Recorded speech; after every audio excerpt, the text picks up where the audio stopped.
We are live. Tired of the same old podcasts? Well, I have some good news. Check out BEG Wrestling on YouTube and Spotify featuring Olympic gold medalists, Now, after you go to Paris and win this gold medal, what's the first thing you're going to do? UFC superstars, With none other than Bo Nickel. a new professional league in 2025, We're talking paid professional wrestling. GOATs, young and old, And so with that being said, I think, those are just things we have to embrace. and even celebrities. Billy Baldwin and Caden Henschel. Show your support for BEG Wrestling by voting them Best of the Best in Frederick 2024 for Podcast Now. Just click the link in the description and vote for BEG Wrestling under the Arts and Entertainment section and Best Podcast. BEG Wrestling on YouTube, Spotify, and all major social media platforms. All right, folks, welcome back to BEG Wrestling. We are here, and we are live, folks. And we have an incredible show ahead of us. We're going to recap the World Team Trials, and then we're going to go through the first 5 weight classes of the official BEG 2024-25 NCAA season rankings, folks. And these are legit, and we're doing them a little bit of a different way. Right, Kevin? We'll get into it, folks. But first, a little promo I sent before. I hate to say it. I hate asking everyone. Like and subscribe. But listen, I also need you to go and vote for us as the best of the best of Frederick Anything podcast, okay? We're competing like with a church podcast and some other podcasts. We made the top 5, Kevin, but it's a heavy duty if we want to beat some of that other competition, folks. So that's all we're asking is your support. Subscribe, go vote. We appreciate it. We're wrapping up World Team Trials. We had Dynamite there, Kevin. We're also giving our first half rankings. You got to be kidding me, man. How are you doing? And welcome to the show. Let's fire this up, baby. All right, man. World Team Trials were unbelievable. I mean, these are trials that normally people aren't really that interested in. They kind of come and go. No big storylines. That wasn't the case at all this year. I mean, between David Taylor and Jordan Burroughs coming back, possibly being their last, hurrah, and then Marcus Blaze doing his run, Jordan Oliver coming back from fighting to do his. First time we've seen Vito in 6 months. I mean, there was just storylines. It was just packed, and I loved it. Consolation brackets were dynamite, Kevin. That's how. I mean, that's how exciting it was. It was unbelievable, dude. I couldn't even keep up with the matches. That's how fast they were happening. I mean, I had Levi going. It was crazy, dude. Yeah, O'Toole and Levi and I mean, these are things that usually, like 61 kilograms. You saw how Jack Forrest just blew on through to 3rd, 4th place. That's usually how they go. But these guys were actually wrestling each other, which is so good to see. They were just like, let's do it. So that was finally. Really I wish we had that every weekend in wrestling, Kevin. But yeah, no kidding. Let's recap what happened, man. Let's start at the 61 kilograms, all right? And then just also briefly, folks, Wrestle MATNESS is going to be joining us to summarize here in a little bit the 177 to 184 all-time GOAT bracket, and you're going to want to pay attention to that as well. So, Kevin, let's start at 61 kilograms. It was your boy, Vito Cornell. Kevin is your former nickname. Summarize this up because really the surprise might have been Marcus Blaze, the youngster, dude. Yeah, man. It's funny, too, because if you watch his first match that he wrestled, he almost lost that match, Marcus Blaze, which a lot of people haven't really spoke about, but he was wrestling Berwick, who's actually at his 3rd college. He was at Wisconsin, Nebraska, now North Dakota State, but it was 2-2 Berwick, and Berwick had the criteria lead, but then out of nowhere he tried this head pinch that was really just not good, and Blaze capitalized on it and got 4. So when I saw that match, I'm like, all right, you know what, he's tough, as we all know, but he's not going to get by Gross, and he came back and got it done with Gross. That match was also 7-5 over Gross. Yeah. Yeah, he was down 5-2 with about 20 seconds left to go in that one, and he got the exposures with 20 seconds and 8 seconds left to take that victory from Gross. We're talking about a world team member, a total NCAA champion, a stud who's very difficult to wrestle. And the most surprising I thought was against Nishan Garrett. Did you see the size of him? He was huge. I agree. And you said it last week. That's who we picked to come out of this. And for Blaze to knock him off, we're talking man strength, dude. When you look at the size of these two guys, I mean, Nishan has been wrestling 65 kilograms quite a bit. And so he's down at 61. He looked so big. And what does Blaze do? He shuts him out 5-0. It was incredible. Unbelievable. And then he goes on and knocks off Dayton Fix, dude. 3-2. Yes, Dayton Fix. And he really had to go and get that match. And I'll tell you what, man, not to poo-poo on Fix, but Fix didn't do anything that match. Like, I went and watched it a couple times, and he almost pulled it off. I would have been kind of pissed if he won that match because he did nothing. He really did nothing. And I realized that Blaze didn't really do much of anything either. I mean, he was just – and I think looking back on all his matches, I think that was his strategy for each one of these guys is what he wanted to do. I mean, let's say from Nishan Garrett to Fix to Vito. He wanted to do nothing, keep it as close as possible, hope that he doesn't get passivity too many times on him, and then just wait for the home run at the end, which he's really good at. Just go for the strike at the end. And we talked about this as the matches were happening, and I couldn't agree more. To me, clearly that was his style. That was his approach. But it worked. It worked, Kevin.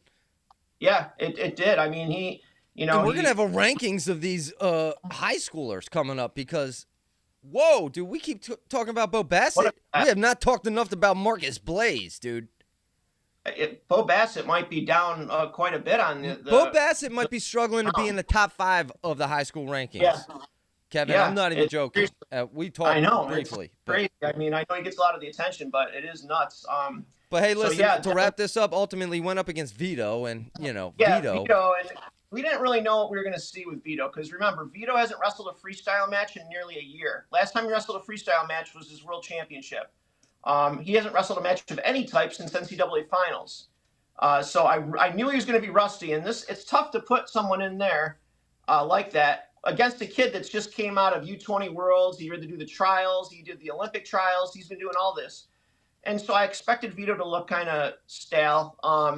He did. However, it's so hard to wrestle a guy like Blaze when he's not doing much.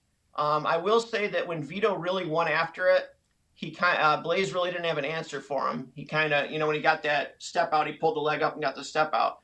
Would have liked to seen him do that a little bit more, but I understand how he was playing it. You know what I mean? He had a lot on the line. I think Vito will be fine come Worlds. I think he got that out of his system. I think he's going to be fine.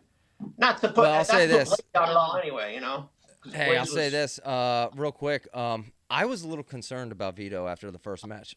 What did he have? A shoulder injury? There was something nagging him, and I thought, his finger. His finger. He was putting it under his arm like this. Yeah, so people thought it was his shoulder, but he was just putting it. Looked like it was dislocated or something. I was a little concerned, but he did come back. And then a real shame is the blood on the head. That is right when Vito was really attacking him, doing his thing, and he got that cut on the head. And I think that really sucked for Vito because he was really hammering him, and he was getting his momentum going, and then they stopped it. And you could tell how frustrated he was when that happened with the cut on the head because he felt like he was getting his momentum going. But I know people are kind of like, oh, Vito, I will say this. Vito is going to have a heck of a time with the Japanese wrestler, Ono there, that won the U20s, that beat Blaze 7-2 and dominated everyone. That's going to be a hell of a match if it happens at seniors. But, yeah, anyway, that's kind of who we thought would come out. Jax Forrest came back and got third. However, he had, Bailey forfeited out. There was a ton of guys that forfeited out. Seth Gross, Austin DeSanto, Nishan Garrett, Nasir Bailey all forfeited out.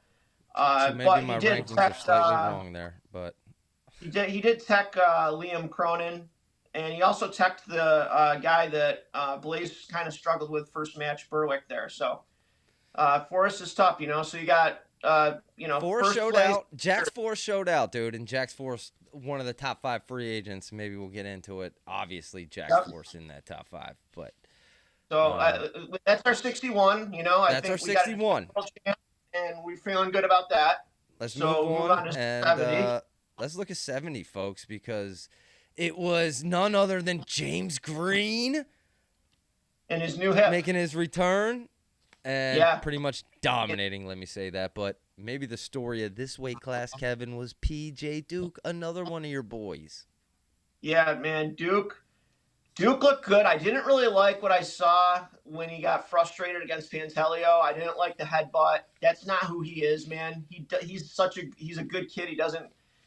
That's the first time he's been manhandled by someone stronger than him ever. In his lifetime in wrestling, nobody's ever been able to. Pantaleo hit him with doubles that were just beautiful, and I think he obviously was getting frustrated. But still, he came back and he had to wrestle Vince Bouzakis first round, who he's used to wrestling. He beat him 7-0. He had to wrestle Jarrett Jaquez, who got fourth at the Olympic trials at 74 kilograms, and he beat him 8-3. So that was a really impressive win. And then he beats Will Luan and Yaya Thomas on the backside, 5-3 and 5-1. So those are 3 really impressive wins by Duke. James Green, I know he's tough, and he was the favorite, and rightfully so. People said that he had kind of a down Olympic trials, but I disagree with that because he tech falled Klozik, I believe, and then he lost to Jesse Mendez, right? And he was beating Mendez 3-2 with about a little less than 30 seconds left. And Mendez got the takedown and the takedown to a gut, and Mendez won. But he was right there with Mendez, and Mendez was Zane's closest match. So I don't think really James Green had a disappointing Olympic trials. I just think it is what it is. Jesse Mendez was tougher. Can't be ashamed losing to Jesse Mendez. Yes, agree. Yeah, so I know I've just been hearing that a lot. But there was a lot of Jordan Oliver looked really good for just coming out, not wrestling for as long as he has. I thought he looked really good. I think he was, I've been interested to he has a tough matchup with Pantaleo whenever he wrestles him. So Pantaleo probably was the second best there. But there was a lot of interesting matchups too on the backside. Daniel Cardenas from Stanford tech falled Panero Johnson. James Green tech falled Panero Johnson. So he got tech falled twice. Bryce Andonian, that was wild. His first match, he won, 12-12 criteria. And then his match with Jo was awesome. Jo had to come back and get that at the end with a beautiful duck under, but he had Jo dead to rights. Jordan Oliver, that. For clarification, yep. Right, Kevin? Yeah. Yep. And you know what? I had the brackets, but then I didn't load them up. It's amazing the scrambling that we do. And I know it's tough sometimes. It's unbelievable, but so James Green is he's a world silver and a world bronze medalist, 2015 and 17. It's been a while since he's medaled, but I like his chances. He got a new hip, and he said he feels better than ever. Got and a new hip? Back 470. Yeah, you get a new hip. What the heck, And, wow. In today's age, that hip is probably an advantage at this point. He feels great. Ask Ben Askren about new hips, man. He wished he would have done his earlier. But I'll tell you what, James Green, he came back for 70 kilograms. He didn't come back like most would for the Olympics. He knows he's down at 65. He's not as good. 70 is his thing. So you got to feel good about him going in at 70 kilograms, too, for medaling for us. Oh, I agree. He looks like an absolute dog, dude. And so does P.J. Duke. He got a little man strength a little bit there. But, yeah, he showed that he is here as well. So, man, yeah, I mean, beating the guy that got him in the top 5 of our high school recruiting class, oh, heck yeah. folks. I mean, this is incredible, these youngsters, dude, who are ranking at this point. But it really is. It really is, man. It's unbelievable, Zach. So let's see, 79. 79, let's move on to 79. It was Jordan Burroughs. Your career is not over. Jordan Burroughs No, officially knocking off Jordan Chance Burroughs. Marsteller. David gets Carr, the last Levi laugh. Hands, Keegan O'Toole in that. Boy, we had some incredible consolation bracket matches in this one. But let's start first off, Kevin, with Jordan Burroughs, the king, going back to the throne. Let's go, Jordan Burroughs. I thought he looked better than he has the last 2 years at the trials. I thought that this is the third time he's wrestled Chance in a row in the trial Final X finals. Chance outscored his opponents 23-0 before he got to Burroughs. Oh, Chance Marsteller is an absolute dog, dude. Man. He's tough, man, and he's so hard to score, and he's so short. Yeah, his legs are just massive, dude. Chance Marsteller is just built to be a wrestler, literally. He is, man. He leans over. To be a wrestler. he leans over and he's so hard to take down. And you know what? That first match, Jordan he just blanked him. And after the first match, I felt that it was over. You know, Jordan just kind of dominated. Jordan was so cool, calm, and collective, dude. I mean, he had swagger without even showing it, dude. He just wrestled with swagger, dude. So I was. And how about his double? His double's back, man. His double's back. His double leg takedown is back, dude. Man. And the chip on his shoulder is back. To me, most important. Yeah, he wrestled. Let's see. He wrestled Daringer, right? And Daringer wrestled beautifully the first half of the match, up until 8 seconds left to go. I thought Ringer was just on. I'm like, wow, he's really doing this, and he's never been able to beat Burroughs. Yeah. And then Burroughs hits him with this beautiful double as going out of bounds right before the end of the first period, the first half, and that I think it kind of just screwed with Ringer after that, because Burroughs took care of him after that. 7-4 was the final, and then Ringer retires. What a career! What a class act! What a good guy he is. You know. Yes, can't say enough about him. To a great, incredible career. Yeah, I agree. Witnessed that live. Shoes on the mat, man. And then, cool wrestling tradition. And then, kind of interesting, Levi Haynes. You know, a lot of talk about him redshirting because he was the only Penn State guy to actually go to these trials. Yep. And maybe he's got to grow into 174. I'll tell you what, man, he doesn't need to grow much. He was big. He was almost unrecognizable. I was looking at him. I'm like, he was really big. And Keegan O'Toole, I thought, was also really big. So the two guys moving up, I was like, wow. And they kind of did a Levi in the consolation bracket knocks off Keegan O'Toole 5-0, and then loses to David Carr in the third place bout, but comes out fourth. Levi Haynes, dude.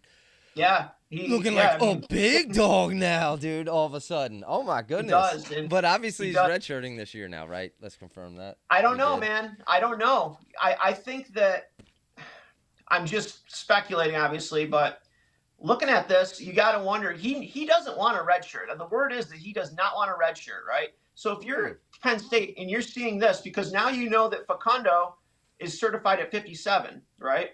Messenbrink's staying at 65. So now your options really are Levi or Zach Ryder, which Zach Ryder is a red shirt, you know? So if you see Haynes like shut out O'Toole like this, and I'm not saying that's what's going to happen in folk style, but he did. Nonetheless, it is a winnable match now. Where maybe you weren't sure before, but now you're like, he can win this match against O'Toole. Maybe he goes out now. We'll see, you know. But O'Toole. So you're telling me this might have changed the upcoming Penn State season lineup? In my opinion, yeah. I mean, I don't know. Maybe they knew all along. You know, maybe, I seriously think it could have though. And O'Toole didn't have like a bad day because he beat Carr first match. He almost teched him. Yeah. Yeah. He dominated Carr. It was 9-4 was the final, but he was up 8-0, and they didn't give him the last turn. So then, you know, they kind of did an A over B, B over C, C over A kind of thing, you know, because O'Toole beat Carr round robin action. O'Toole, yeah. So, you know, I did a little post on the Facebook thing. It's amazing. One last thing I'll say about the weight. Jordan Burroughs, how many people he's kept off of this is his 12th world and Olympic team, right? He's got 10 world teams and 2. And it's unbelievable the amount of, like, he's kept Ringer off of 6 teams. It's just unbelievable going on the list. So if you want, check that out on the Facebook page. It's like Phil Mickelson when Tiger Woods was. It's like we don't understand how great Phil Mickelson probably was because Tiger Woods just dominated, dude. Yeah, like so many wrestlers get underappreciated because of Jordan Burroughs' domination. You look at these guys that have never been on. Ringer has never made a world team, and this is JB's 12th, right? So you're like, think about that. You know how hard it is to make a world Olympic team. This guy's got 12. Yanni's got 1. Burroughs is 12. A tribute to, I mean, what's the best ability is availability. Jordan Burroughs' availability over the duration of this time that he has dominated. I mean, very true. You could very easily argue he is America's GOAT, but then some people would argue maybe Kevin, which would take us to the next weight class, which would be 92 kilograms, right? Yep. David Taylor, the Magic Man. arguably the GOAT, returning. I'll tell you what. He looked awesome, and I watched a couple podcasts, and this one I was watching, they were saying that they were like, he looked gassed and all this stuff. I was like, what? No, he didn't. He didn't. I don't think he looked gassed at all. He had 2 matches that went the full length, but he scored the last points in both those matches. Okay. Yeah, I did not I don't think he looked gassed. I think he looked huge.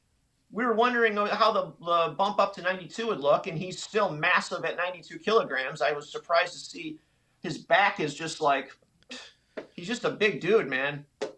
Dude, David Taylor, and I hate to say this for all you Penn State fans, it so much reminds me of Spencer Lee in his final season at Iowa, the way things just transcended there, because all the pressure on Spencer Lee that final season, all the pressure on David Taylor at those World Olympic team trials, and then he doesn't perform, dude, and then it's like, okay, he's got to have one final redemption, and he came back and he looks better, arguably better than ever, in my opinion. Gassed? Who is saying he's gassed? I was watching this podcast now?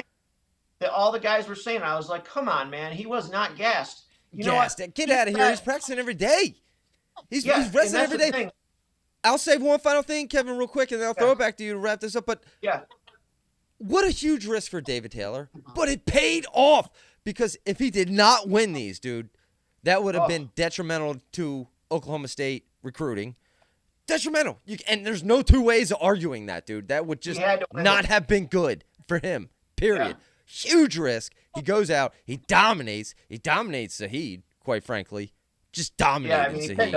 He pinned him. And now that risk paid off for David Taylor, because now I do view this as a benefit for the Oklahoma State recruiting, and quite potentially the beginning of the end of the Penn State dynasty. But anyway, we'll get more into that, Kevin. Go ahead, wrap this up, because there were some huge matches in here. Mike Mock. I will say this. There's a lot of talk about how his interview at the end, how he said it wasn't for sure if he's going to Worlds. He's going to Worlds. You want to know why he said that? It was like the PR thing to do. I think he said it because it made it look like, for all the people that are giving him grief, oh, he is going and checking with the team and the administration. Let's get one thing straight. When he talked to the administration about entering this tournament, they all knew that he was going to win this tournament, right? Whether we did or not, they knew. They didn't enter this tournament and go, okay, well, kick the can down the road kind of thing, and let's see after you win it if we should do this. No way, man. He entered this tournament knowing that he was going to win it. The administration knew he was going to win it. He's going to go to Worlds, especially since Sadulayev and Gasenpour could be there at 92. And what a battle that would be. Oh, I look forward to that. But Kevin, I gotta cut in here. We got an emergency call, and it's Wayne. Did not expect this. We also have Wrestle MATNESS on the line, folks. So, but hey, Wayne's on the line. Take him when you can. What's going on? Hey guys, I got a little break in the action here, but I wanted to ask you guys about a couple names on the World Team Trials and what your thoughts were. Kevin, the first name, well, both of you, Panera Johnson. What was your take there? Kind of discouraged for him. I expected more. I mean, I'm not shocked at the James Green win, but I was kind of shocked how easily he teched him. But I was more concerned about was the other tech, Daniel Cardenas tech fall over him. That was kind of shocking to me. So I didn't think he looked very good at all. What you think, Zach? What was your question? Panera Johnson. Did you get to watch any of his I said match? Not good. I said not good. Very discouraging. Yeah. Not good. Yeah, I was wondering about the fight in that dog. I mean, we're talking about a guy that hasn't wrestled for a year. You'd think he'd be chomping at the bit. You know what I mean? And it's like, all I know is, that whole social scene at college, that's stolen many a championship along the way. And I was thinking Panera was a real threat to win it this coming year if he would have been, and maybe he was. Maybe it was a bad day. You can't judge everything off of one weekend. But he didn't look hungry. He didn't look like he's been just dying to get at it. I mean, I'm sorry, to get teched even by the great wrestlers that were there. I just, that's hard to That call, I gotta man. say, man, of all the things to call in over, Wayne, you just blew my mind. You called in over Panero Johnson, and apparently now, folks, he's Panero bred because Wayne you got a stick up his something, and he is not happy with Panero Johnson of all people. Wow. I know. Hey, I'm not done. If you want, don't get me started on dude. We're wrapping this up. Don't get me started on Connor Marasola. Because if this was fantasy wrestling, fantasy football, I'd be trading both Marasolas for a Sinclair. Whoa! I can't believe I just said that. I just made all the Penn State guys mad. No, here's the thing: is he gets in, he'll get locked up on a leg. First off, I'm not wild about half shots to begin with, but then when you get locked up on a leg, you ever notice the way Levi goes into beast mode? He could be sprawled out in his stomach, and somehow that guy keeps sucking that leg in and then ends up lifting the guy. And at some times during a match, you just got to go beast mode. And I have not seen beast mode out of Connor Marasola yet. I know. He's very good. Just wait, Wayne. He's young. Okay. But I like beast mode. Wow. I like beast mode too, and I have to agree with that. Connor Marasola, not exactly what you would describe as the Penn State typical style of aggression, I think would be. I think that it was weird because you're right, Wayne. He didn't come up with a leg, but you know what he did? He just hung on to it, and you can't do that in freestyle. He hung on to it and got himself teched. If you're gonna hang on to it, you gotta go. Either that or get out of there. And he just hung on. There's parts in a match. It's explosion time. And when you are finally at the leg, because he's not a big time scorer, which is the first thing, because do we really want Will Lewan on the Nittany Lions? I can't believe I just said that. Will Lewan the one? Dude, come on. Come on. Well, I'm just throwing my hatchet around here. I'm sorry, folks. I know. I like Connor. I'm glad we got Connor, blah, blah, blah. But come on now. Pick it up, Mirasola Bros. Right? Yeah. Action. All right, you got anything else there, Roadman? You're coming back in November. I know you guys got a lot, and actually I got to get back to work. And just great job, great show, and we'll see you guys all soon. Our Tuesday show will start up no later than November 5th. It might be a week or two earlier than that, but that Tuesday show is coming back soon. Bang, bang! That's right, baby. All right. We'll be back soon. Good job, Kev. Good job, Terry. All of you guys. Thanks for calling in. Thanks for calling in. There we go. Listen, I know, Kevin, any real summarize 92 kilograms real quick, because any final thoughts there? I want to give you your space, but I know Wrestle MATNESS is on the line. They got dinner plans, man. It's 4 guys, and we got 4 medals. I think that we got 4 medals coming. I agree. That's great. We'll see how many of them are gold. Great summary, Kevin. I appreciate that. Aaron, welcome into the show. Hey, guys. Give me a minute. Kevin, I like that take. 4 medals. I hope so. Yeah. Aaron, why don't you, you're here to talk about it, but why don't you give us your thoughts on the World Team Trials here while I find your bracket here. Yeah. Well, they were fantastic. Very, very entertaining.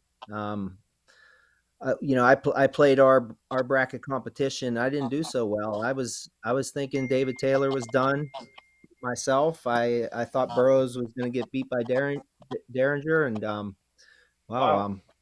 I was wrong. So, and I'm glad, because I would like to see David Taylor continue, and of course Burroughs continue. So it's sad to lose Derringer for sure. He was always one of my favorites. But speaking of GOAT MATNESS, those 3 gentlemen are in the 158-165 GOAT bracket. So you have and then throw Smith in along with it, right? So Pat Smith. So there's some heavy hitters in that. Oh my goodness. which is why we'll finish up with that bracket at the for the. So is grand that finale. out now, Aaron? No, we're gonna save that one. We're gonna save that one. We're for gonna down save the that road. one. But Yeah, in the meantime, right. we do have the conclusion, the results of the 177 to 184, right? And shocker do. here, Aaron. Tell us about Yeah, it. shocker. So, to steal from Wayne there, Cale Sanderson went beast mode all the way through, 100% on all of his contests except for the Les Gutches matchup. He won that by 98%. So it was pretty clear that everyone feels that Cale is the GOAT of 184. Clearly, Cale has Clearly. current But community on your boy lockdown. Mark Schultz pulled through and into the finals, beat my pick Jake Herbert in the quarters, and then beat Greg Jones in the semis. And, Who I made the had Mark finals? Schultz winning. Mark Schultz, Yep. Kevin. My pick. Oh, Mark Schultz. My Nice. pick, Kevin. That's right. Mark Schultz, Cale Sanderson. But we greatly appreciate Jake Herbert for that fake recording we did where I faked him out and just forgot to hit record. Anyway. Poor guy. Well, Poor Jake. get- Anytime he's welcome back anytime, any place, anywhere, man. Just let him know. We promised to hit the button. Yeah. We'll load up the 142, 149 pound bracket next, and we'll get him on the docket Okay. to break that one down with us. Okay. In a week or so. But the best thing about this bracket, and we've seen a growth from the beginning, is the GOATs actually getting involved. And we had Mitch Clark on social media promoting this. We had Chris Nice. Barnes. Nice. We had obviously Jake Herbert, and Greg Jones jumped on it towards the end there. And Wow. the work that they've been doing, Wow. I mean, it's flattering that they take to it like they are, and find the fun in it, and it just helps the whole cause. Hey, man, I get it. They got a legacy to preserve. Greg Jones should have jumped in maybe a little earlier, I would argue. But, hey, maybe Wrestle Madness is growing, folks. Go to Yeah. WrestleMatness.com. Clearly, they are growing. They ain't going nowhere. that's I'd right. say, We're here. Hats off to you guys too, because people love to complain, and I've not been hearing complaints about who's in the bracket or why didn't you leave this guy. I haven't been hearing anybody talk about somebody being left out of the bracket, which is unbelievable, for you guys to do that, because people love to complain. They love it, and I haven't heard anything. So good job with your picks who you've been getting in the bracket. Well, thanks. Yeah, that's why I tried to make it as, I guess, as objective as possible, so that there really couldn't be much argument. These aren't. I'm not being a fanboy here and picking who I want. Basically, comes down to stats and how many NCAA titles you won, and how many Wait, Aaron, one All-Americans. final question. Who did you officially vote for to win? I just want to clarify that. This particular bracket was Yes. Cale Sanderson. Yes, I Wow. picked Cale. I had Herbert against Cale. Zach, I you think said out of all 100%, the man. out of all the experts, you were the only one to go off except the for up board. against your boy Les, Kevin, which you Les is awesome, man. and that attempted recording, Kevin said a lot of great things about Les, but Les is a stud, man. I saw Les live at 95 Nationals. No offensive points given up his last 2 years. He was a beast. But Less is more, huh? Cale took Well, him in the- congratulations to Cale Sanderson. You won another championship. You're the GOAT.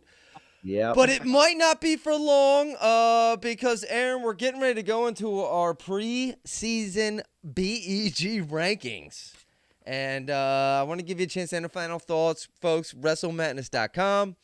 And we always appreciate you going. I know you got a dinner that we greatly appreciate you holding off, dude. Oh yeah. No, I'm taking the kids to a high school football game actually. Oh, nice. sweet. It's gonna Very be exciting. Okay. Well, we're going to what have state- football debates on here, too. Cool. I'm in. All right. Hey, I'll let's talk do it. football, too. I want to host Yeah. live football debates, kind of an off show, obviously separate from this, but I want to get into the live debate place. So, Aaron, you are always welcome. But Cool. All right, folks. Until next time on Wrestle Madness, that is Aaron. Thanks again, Aaron. And let's give him some music to go out on, folks. There you go. And hey, just a reminder, everyone is welcome to join it. You can call in and in this upcoming session, because here we are. We're getting ready to go, Kevin. These are the official preseason Take 1 BEG rankings. We're going to go through the first 5 weight classes this week. Next week, we'll go through the second 5. But these are our official rankings, Kevin, and we're doing them a little differently. We're going to do what makes sense, right? Correct me if I'm wrong. Yeah, so these are not – okay, so you can't look at these and go, oh, well, so-and-so just beat this person. They're ranked in front. What this is our predictions for the end of the year, okay? Now, there's going to be some wild stuff initially because we don't even know who's going what weight classes, okay? So these are just based off of who we believe are going these weight classes and where they're going to end up, okay? We will adjust accordingly throughout the season, but if they wrestled these weight classes right now, this is who would make the finals. Absolutely. Every other week we'll put an adjustment in, on where we think, and they're going to be much different at the end of the year, I imagine, because I'm not that good. That's what they are now. But so you're going to see some stuff that maybe you can say, oh well. This person beat this person. Well, yeah, this is just where we think it's going to end up. We got a podium, a blood round, wrestlers, round of 16, and then a round of 24. So there'll be 24 guys ranked. In some cases, there's 25. I had a couple of them tied at 24. But, yeah, so this is the ranking. So much research into this. It's unbelievable. Kevin's research is unmatched, folks, and we're going to get into it right now. Let's start, Kevin, with the 125-pound preseason too soon rankings. I put them up on the board. It's the Nostradamus 125. We have the Podium Club. We have the Blood Round of 12 Club. We have the Round of 16 Club, and then we have the Round of 24 Club. Yeah, let's go through looking at these, I'm really high on Luke Lillidahl winning the weight class. I think that even with Richie Figs back, and I'll have moved up. I think that he has what it takes to be a true freshman national champion. I really do. He might suffer a couple bumps along the way, but I think that between his mat smartness is just unbelievable. It's unparalleled how good and smart he is on the mat already as a high schooler, as he was as a high schooler. So I think that he has what it takes, especially in a weight class that was so off the wall last year. There was 8 different guys ranked number 1 at one point last year. 8 of them. 125 so is jambalaya. Yeah, it's a wild card. Yeah, it's all over. There's a couple, I think Matt Ramos will bounce back good. I think that, third, he'll end up at third, I think. There's Cornell has Greg Diakomahalis. Yanni's younger brother. Yeah, he's a senior. He's been behind Unger, but he's got really good wins. He beat what's his name there? Sotelo from Harvard right after he beat Noto from Lock Haven. Greg beat him 14-3. He also has a couple other really good wins. He had a overtime loss to Camacho. That was like last year, but he was 16-3 last year. And he has the fastest duck under high C you'll ever see. His only downfall is he's very small. He's he looks like he's about 117 pounds. Little undersized. So, very undersized, but he's very, very good. He's a 5-time New York State champion. So that's why he's on there. Besides that, this is it. I think this is what we're going to go with. You're going to see a lot of change in this weight though, because all these guys last year lost several times. What's that? Kevin, you comment as I speak. We got Lillidahl, the Penn State, and we're basically assuming Lillidahl. We don't even know this, that Lillidahl is going to be the 125-pounder for Penn State, right? I mean, yeah, Braden Davis, I think it's going to be up. It just seems like that makes sense. We're projecting, folks, and so often our projections are very accurate, so you might want to stick with it. Figueroa, the defending champ there, also on the podium. Ramos, obviously, everyone knows he beat Spencer. Tanner Jordan, San Diego State. Kevin, I got to be honest, don't know much about Jordan. Jorvo, Cooper Flynn, know about Cooper Flynn. Troy Spratley, yes. You talked about Diaco Mihalis. Well, who would be maybe like the first person in that is currently out of the podium? Maybe like Camacho, Caleb Smith. It's funny because Steve O'Pullen is it's not a good thing, but he's a two-time blood rounder. Hopefully for his sake, we don't see him be a 4-time blood rounder like Mickey Felipe, which is the only one to ever do that. Brutal. But he's a guy that's been right on the edge, of making that bump up there. He's just been a match short each time, which has got to be frustrating. But any of those round of 12 guys, I'm telling you, even round of 16, Noah Certain from Missouri. Remember he was like in a body cast last year? Remember? I don't. He had like a neck brace on and all this stuff. We were laughing. Remember me and your dad were laughing about it. He's tough as nails, but so probably underrated. So he would be an easy bump up to the round of 12, I would say. Yeah. Steve Pull in there. Oh my goodness, man! This is arguably the most unpredictable weight class, right, folks? Yeah, you can't. This is going to be way, all over the place as far as who goes what. So that's it on 125. There's 125. One question, Austin: did Noto graduate or is up to 133? All right. Noto is up to he's going 133 supposedly. Here's 133, folks. Bang! That fast, and we got 133 up. Kevin, let's talk about it. In our podium, we have Ryan Crookham, Bailey, Ragusin, Frost, Shawver, Connor McNoggle, Davis, and Lucas the Nerdbird made the podium. Incredible. I like that, though. I like that. Screen is frozen. 1 second. Your screen's frozen. Okay. Well, I got to say, I'll talk about it. Ryan Crookham is your favorite, folks. Ryan Crookham, to me. Yeah. Okay, here we go. Is going to dominate this weight class. But if we want to get into your podium, because BEG Wrestling, we're doing rankings a little differently. Interesting to me, you have Bouzakis out in the round of 12, Kevin. Yikes. Want to get your thoughts on Bouzakis there. He didn't really have a great NCAAs last year. There is and something that has to be adjusted. Speaking of Noto, actually, Noto, I actually have in the round of actually had him 8th with Bird down. So these guys all moved down. I think I accidentally sent you the wrong one. So Noto I have at 8th, and then all great those guys comment, down Austin. Wow, already picking out our errors. Unreal.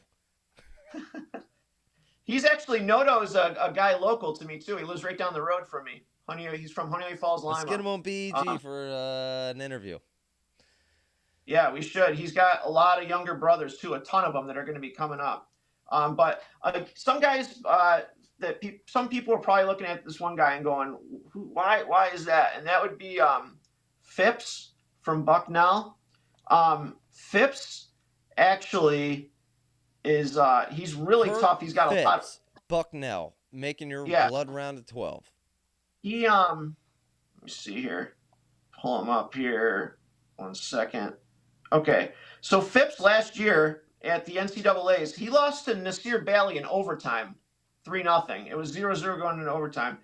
He also lost to Dylan Shawver 1-0 at NCAAs. He's really tough. He had a really good offseason too. He wrestled at U23s and he beat Drake Iola at U23s first round from Iowa. He's really tough. You got to watch out for him. That's why I have him where I do. He's not known by a lot of people, but he's got a great resume. Kevin, you have Braden Davis in here, Penn State. I got to ask you about that. Yeah. So the word is Nagao got approved for a medical red shirt. So if that's the case, and that is true, then hold up, Aaron Nagao got approved for a medical red shirt. That's what I hear. Penn State fans. That's what I hear. I heard that he got it. So that the thing is he's going to have because he didn't have a red shirt left. So that's why I figured he'd have to start at 133. Braden Davis would have a red shirt, but with a medical shirt, now he can take his medical shirt. Braden Davis takes his true sophomore year at 133, and that means Nagao still has 2 full years left after this. Breaking. What, dude? Nagao? We got to watch 2 more years of Nagao. I'm sorry, Aaron Nagao, but just not the. Yeah. Are you serious, dude? That's I think crazy. that I think that he'll be up at 141. If not next year, the year after. He actually started out as a 141 pounder. A lot of people don't know that, but he was at 141 when he started his college career. So I think that he'll take Bartlett's spot at 141 after Bartlett graduates, and then it will be Lillidahl, Davis, and then Nagao, and then Van Ness. Okay. Well, super excited for that. So, anyway, yeah, I can tell. Speaking of exciting, Brett Unger from Cornell. There you go. He moved up a weight class, so we can watch paint dry with that as well. Brett Unger, I don't understand him at all. His freshman year, he makes it to the round of 12, and he was a toe away from podium. He had I forget who it was, Van Treska, I think.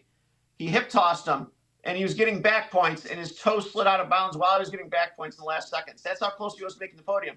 Last year, it looked like he digressed, though, and now he's moving up a weight. I don't know. I still think he's decent, but I don't think he's podium material. But yeah, clearly, because he's not on the podium. But folks, we're going to be posting these rankings up on the Facebook page and also begwrestling.com. begwrestling.com coming soon as well. But Kevin, I must say, I must give a shout out to Evan Frost, because Evan Frost did me work on my fantasy team last year. So I see you have him making the podium again. That's very important. Maybe I was looking at and this is kind of a gateway into our next weight, 141. But I would say that Jesse Mendez, throw it up there. Jesse Mendez might have been the most improved wrestler in the NCAA last year. If you think about it, he went from being at 133, and I mean, he lost to Vito like 5-1. Vito just dominated the match, though. He had 3 tie-breaking matches at NCAAs he had to win to make the podium at 133. He went from that to winning a national title and beating James Green, Yanni at Olympic trials, and then losing to Rutherford by a point. I mean, he could be the most improved guy, but then can't say enough about Jesse Mendez. Absolute dog, Jesse dude. Mendez, but then I was also looking at Evan Frost, and man, he was getting tech-falled by some dudes that I've never even heard of the year before during his redshirt year, and he's unbelievable improvement on him too. It's amazing how some of these guys they just. It's nice to see they reach their true potential. But yeah, Jesse Mendez, I think, is going to, it has nothing to do with the freestyle match that him and Alvarez wrestled. I will say this, that I hope he continues to open up, because he's always been attack, but that NCAA final, he really shut down completely. And it's his first NCAA final, right? Hey, he's going to come out this year. Bo Bartlett. Really, at the end there, he scored off a shot. And then when I watched him against Alvarez, it was the same thing. It's like neither of the guys were going to shoot the whole match. So well, I you hope have to mention Bartlett. Yeah. I have no concerns, Kevin, about Jesse Mendez. I think Jesse Mendez, if I'm in a fantasy wrestling draft, which I am, to me, Jesse Mendez is probably a top 5 pick, if not a top 3 pick. I don't see Alirez beating him. I'm sorry, Penn State fans. I don't see Bartlett beating him. Jesse Mendez, to me, you got to think about it, man. And we're going to be a year away from the last time we saw him dominate Alirez in that match. Jesse Mendez, he's so young, he's getting better, dude. Jesse Mendez is a dominant force, in my opinion. Yeah, I think I'm really comfortable with the top 8 guys in there. Hardy and Jack. Brock Hardy, Ryan Jack, Happel, Tegan Jameson, and Vince Cornella from Cornell. Yep, Cornell people in there. Cornella was injured last year. He tore an ACL, right? But he still beat Joshua Edmond with a torn ACL. He tore the ACL in the match, and he beat Edmond in the match. And also, Coderhant there from Navy, when Cornella was healthy, he beat Coderhant 15-3, almost hecked him. But people forget, you're talking about a guy that bonused his way through EIWAs when he was healthy his freshman year. Yeah. He lost to McNeil in sudden victory at NCAAs. Then he was beating Swiderski 8-0 before he got cement jobbed and pinned, which was horrible. But yeah, Cornella, when he's healthy, which he is now, is tough. He's a world team member at U20s. He's a bronze medalist. The guy's tough. He just was injured last year at a torn ACL, but he's beaten all those guys that are in the blood round of 12 and all the guys that are in the round of 16. So he hasn't been getting much love on some rankings, but when you go head-to-head, he's got the head-to-head wins over all these guys. Cornella there. I also want to mention Brock Hardy, dude. He's always just in these discussions. I also want, who reminds me of Peyton Robb, who just competed in Greco at the World Team Trials, right? What'd you Peyton say? Robb? I'm sorry, you cut out. Peyton Robb. Yeah, dude, that was did crazy. Greco. He made the semis. Yeah. He lost in the semis, but I was like, what? Maybe Man, Peyton what a Robb's beast. starting a trend here, folks. If you know What you're an not going animal, to win man. in the freestyle division, go ahead and go Greco. Help represent the country, right? He got hammered on in the semis, but he did make the semifinals, and he's obviously just, not Just too learning. experienced in it, I think. Yeah. But yeah, impressive. All right, let's move Nonetheless. on. 49. We got 2 more weight classes next week. We're going over the next half. But, Kevin, let's move on to 149. Nostradamus, we got Caleb Henson, Shane Van Ness, Ridge Lovett, Ty Waters, Echemendia, Cal Parco, Webster, and Jackson Arrington. Okay. Yeah, Lachlan so, McNeil, notable out. Wow, that's bold. I wouldn't be surprised if any of the top 3 guys won this weight. You got to remember, Ridge Lovett was a heavy favorite going into the tournament last year. He lost 1-0 Oh, yeah. to Henson, and that was an idiot move by him. It all came friend down. Greg was so heavy on Ridge Lovett going into the tournament last year. Oh, yeah. Yeah, so heavy. He bet. He said throw the house on Ridge Lovett, and then He Ridge shouldn't Lovett have picked lost. top against Henson. He picked top. He shouldn't have done it. But who's to say he would have won? You don't know. But anyway, I think that any of those 3 guys could win it. Van Ness, he had a great NCAA tournament. We don't know what to expect from him. That's why I don't have him at number 1. I don't know. We don't know. He's coming off a big injury. We'll see. Echemendia, it's assumed that he's going to go up a weight class, and he's still going to be strong at 149. He's a strong dude. I think he had some really good close matches last year. He didn't get blown out by anybody. He was very close to everybody that was above him. Cannon Webster is tough as nails. Number 7 at Illinois. He redshirt last year. PJ Duke did spank him in the U20 trials, but PJ I really Duke like built Illinois. You got to watch out for Illinois too. Illinois is just like Virginia Tech. They're both quietly building really very strong programs. Jackson Arrington, who has a win over Caleb Henson last year in the ACC finals. I like Jackson Arrington. Yeah. Yep. He the only problem with him is I don't know if he's consistent enough to put a string of matches together like that, but nonetheless, he's up there. Lachlan McNeil's moving up a weight class to 149. Jaden Abbas, doesn't it seem like he should have graduated 15 years ago? It seems like I remember Yanni wrestling him like Johnny's junior year or something. It's crazy. Some of these guys, I'm like, what? Jordan Williams transferred over to Little Rock. Willie McDougall, he's a tricky guy. He's very tough but inconsistent. Sammy D'Amelio round Alvarez. 12, Kevin? Really? Come on, man. What's that? Who? D'Amelio only in the round of 12. Yeah. Come on, Let me man. ask You you know this. Tom Who Ryan are you- got them working Who over are you there. putting him in there? Who are you bumping out of the 8 to put him in? Maybe Webster? I was gonna say Webster. By the way, it brings up an interesting point. If you look at the flow rankings pound for pound, I'm pretty sure the best Iowa wrestler in the pound for pound rankings is Ja'Cory Teemer, right? Yeah. I think I that mean, is, he's which- for and one. It's not even like a Good, high rank. good lead way into the next weight class. Good lead way into the next weight class. Our final weight class this week, Kevin. The 157 Nostradamus. There he is, your boy, your Corey Teamer. Let's talk about him. Let's talk about Iowa. They love us out in Iowa. Every time I go into Iowa, dude, I just hear them saying on the streets how much they love BEG wrestling. Go ahead, Kevin. So, okay, everybody's losing their mind right now looking at this. Facundo! Again, if you missed last week's show, Facundo certified at 157. He weighed 162 at the certification. He wouldn't be certifying at 157 unless there was a reason. And that reason, he's going to be our 157-pounder, and Kazak is going to redshirt. I almost guarantee it. Kazak will redshirt.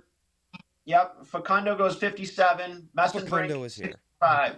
And then you'll just have to wait till next week to see what's up with 74.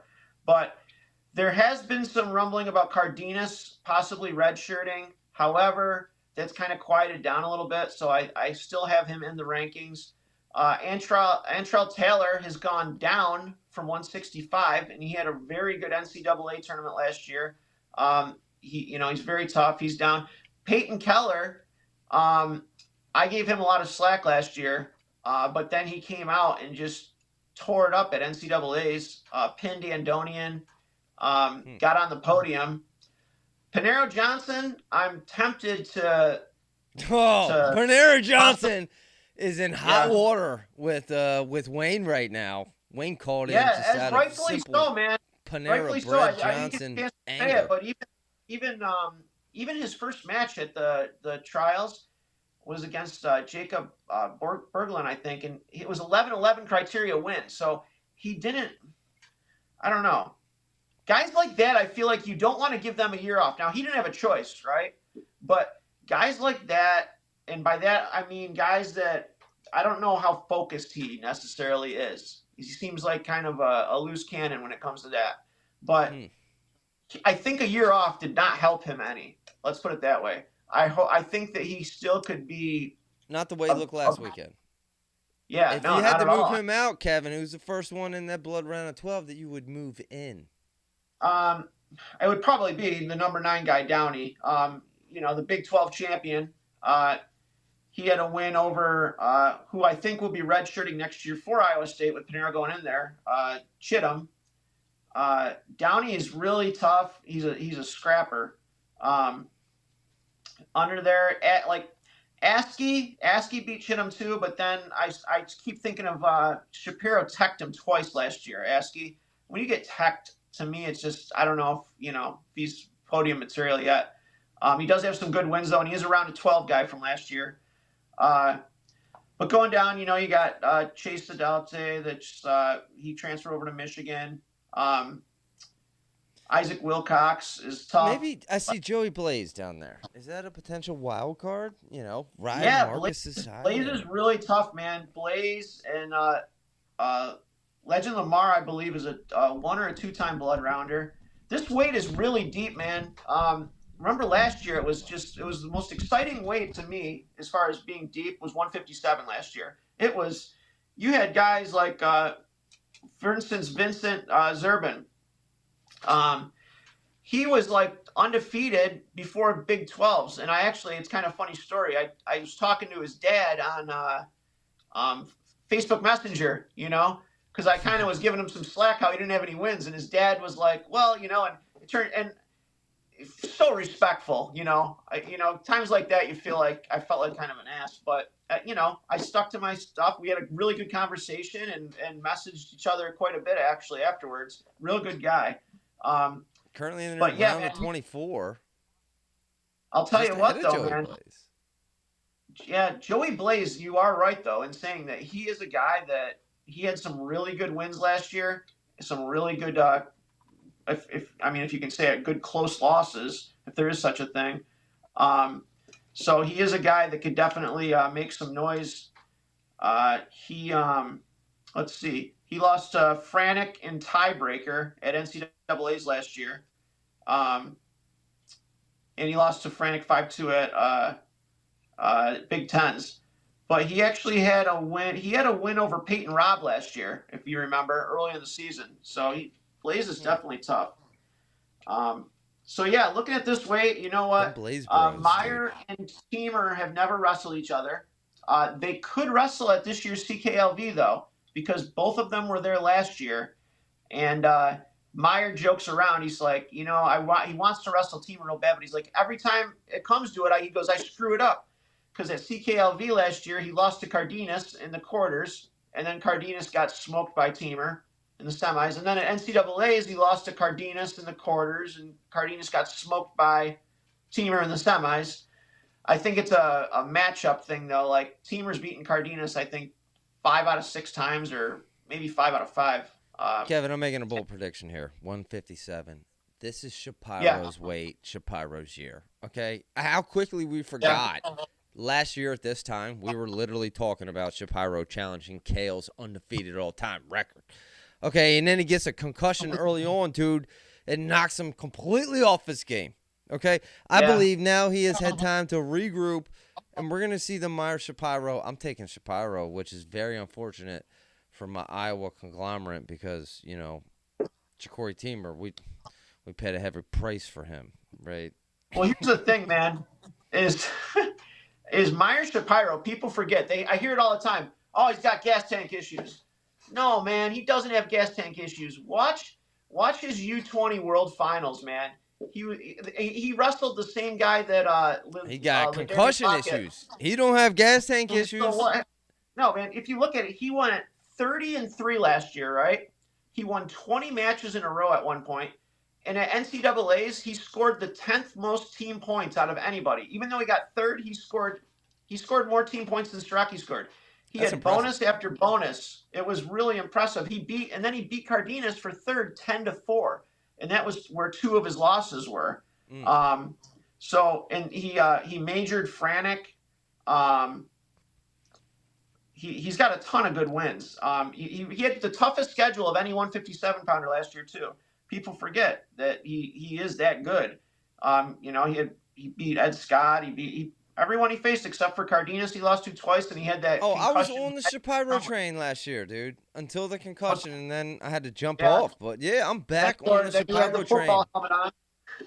He's wearing one of them NFL helmets out there now, dude. And then they said he never had a concussion. That training staff. Yeah, we're brilliant. We're brilliant. Man. Did you see that brilliant guy come out and give that inspection?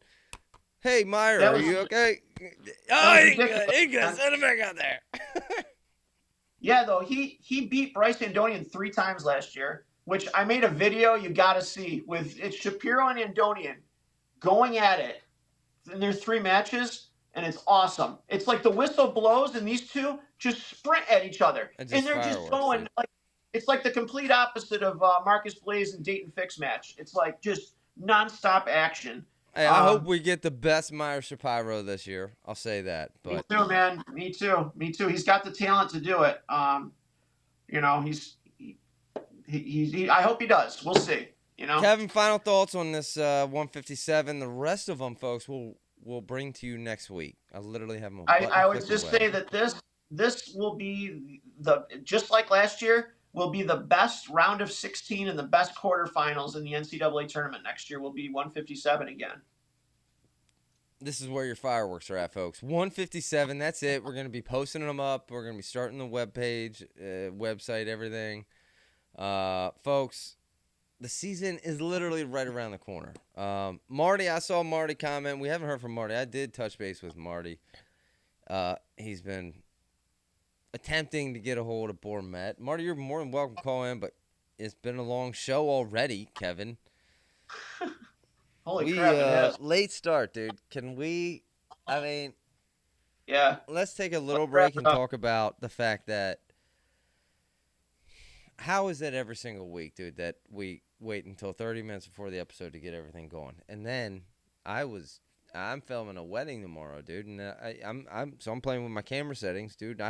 I changed the output, and I couldn't even get. I'm plugging it in, not even putting output. I was this close. The whole show was this close to being canceled. Literally, like 5 seconds away. It was my last effort.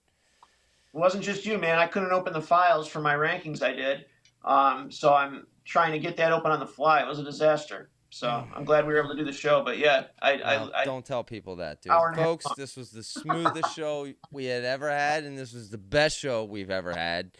And next week is going to be so much better. We're going to bring you the second half weight class rankings. And then maybe the week after, maybe we'll do high school recruiting rankings because I'm just oddly intrigued with those. Like I literally man, want I got to a lot rank of good those stuff myself. on those. Bo Bassett, the good most publicized. You got Marcus Blaze out here and being the biggest dog. You got Jax Forrest, who's done his job in how many areas. There's so many big names, man. You got PJ Duke, who we got kind of a leveling bar with PJ Duke. I mean, Anthony what's your biggest Knox. takeaway, man, in wrestling? Let me ask you to close out the show, dude, in this past week. What has been your biggest takeaway? We might not ever see a group of high school kids like this again be this successful against senior level guys. It might not ever happen again. I mean, people talk about, Kerry Collette and specific examples like that, but that's one guy. You got Marcus Blaze, PJ Duke, Bo Bassett, Jax Forrest. These guys are just animals, man, and they're smart and they're confident and they're going up against grown men and they're winning. And it's very exciting and it's going to carry on to the NCAA level, and I can't wait. Very well said, Kevin. Because hopefully, I hope that what you said is true in the sense that this will be the last time you'll ever see youngsters of this age beating. Because I hope the continued growth of this sport continues to the degree that, dude, this is the start of the USA revolution of wrestling, folks, where we have youngsters who are athletes, who do this, who pick this sport, right? They're not picking football. They're not picking basketball. They're picking wrestling. And that's what we really need, man. We need those top athletes, dude, to start picking wrestling. And Absolutely. this does seem to me like the first true wave of superstars, dude. Like, I cannot remember a recruiting class that's come through with this many young kids that are just unbelievable. And quite frankly, Kevin, we couldn't have got into this podcasting business for wrestling at a better time than right now, right? Because we are on the brink of explosion, baby. Heck yeah.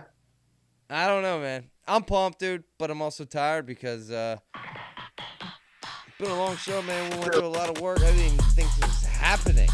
I got a new microphone stand, folks. Looking good, buddy. I'm having a kid in like a couple weeks, literally. Nuts. And the plan is to live stream that. And I'm going to be doing the early commitment, the pre-commitment college.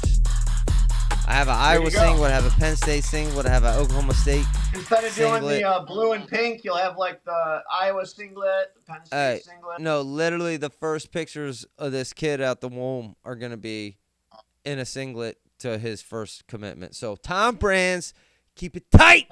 Keep it tight over there, Tom. And Kale, don't fall off because David Taylor is coming right now, dude. And right now, recruiting we're in prime recruiting season, folks. High school wrestlers we have never seen before. This is an incredible time for wrestling, man, and the season's right around the corner. So, Kevin, let's roll, baby. I like that. Thank you for joining, and folks, until next week, we're always here. BEG Wrestling is always here. We will never disappoint you. If there was ever a week that we were closer to not making it, it was this week, and we still did. And go vote for us for Best of the Best in the Frederick podcast, dude. Are you serious? Like, that's all we ask. Vote. I'll play that Friday the 13th music, man, to close it out. Kevin, you got a kid. You got kids. And, I mean, we got stuff to talk about. I know. For a long time, folks. But until next week, thank you for joining. Like and subscribe. Vote for us. This is BEG Wrestling, baby. No one does it better.